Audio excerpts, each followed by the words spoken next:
Well, 3 Palestinians have been killed in clashes in the West Bank on Friday, 1 in Hebron and 2 in Nablus. Now, overnight, pro-Gaza protesters centered at the Kalandia checkpoint.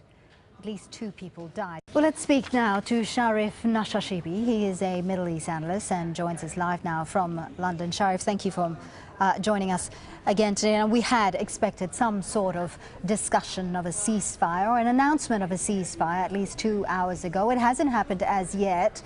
It doesn't look so good. Explain to us what needs to happen for both sides to agree to a ceasefire in Gaza.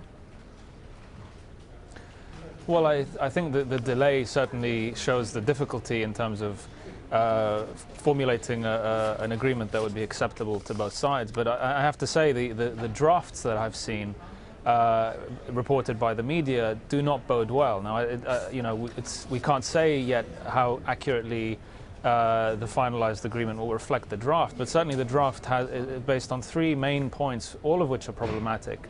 The fact that Israel would continue to have a military presence in Gaza during the ceasefire is a non-starter.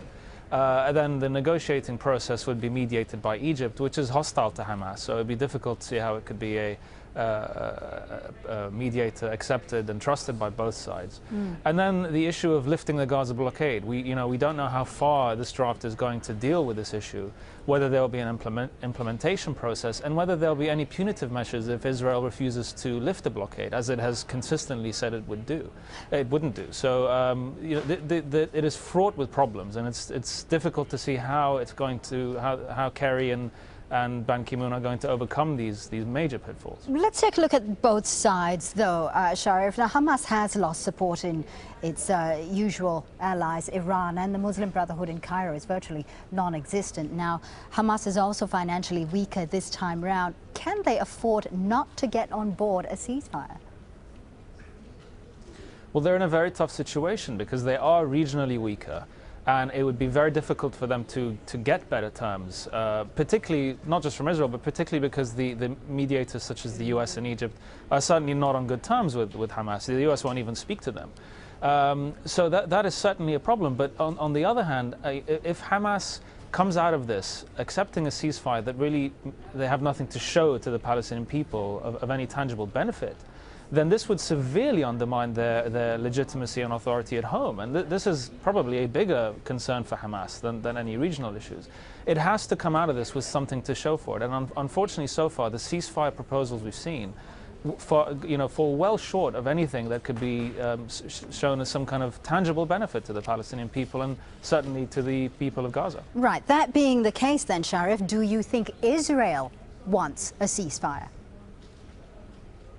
Well, obviously Israel wants a ceasefire on its terms, and what we've seen is that its terms are completely unacceptable. They are not interested in any ceasefire that is coupled with the lifting of the blockade on Gaza. It has consistently refused to do that, and unfortunately any ceasefire is doomed to fail without a lifting of the blockade. And Israel has consistently refused to do so, and I suspect that any ceasefire proposal that calls for a proper and full lifting of the blockade will be rejected by Israel. But unfortunately, I don't see that the mediators that have the primary role in these proposals now are going to really push for a full lifting of the blockade. So I'm really very pessimistic thus far about the prospects for a fair ceasefire proposal and any proposal that would be workable on the ground. Right. Now, at the same time, Sharif, Hamas's own preservation is based on its ideology of destroying Israel. Now, this comes at the expense of Gaza's own economic development. Where does this leave support for Hamas within the Palestinian community? After all, these are the ordinary Palestinians that are suffering. Well, I think in the short term, Hamas will be buoyed by support from Palestinians because they're currently in a war effort. They are resisting Israeli aggression. So in a war situation, their popularity might increase. But in the longer term, if Hamas continues to show an inability to improve the situation for Gazans, let alone bringing Palestinians closer to statehood, then this will severely undermine its image as an effective resistor of Israel.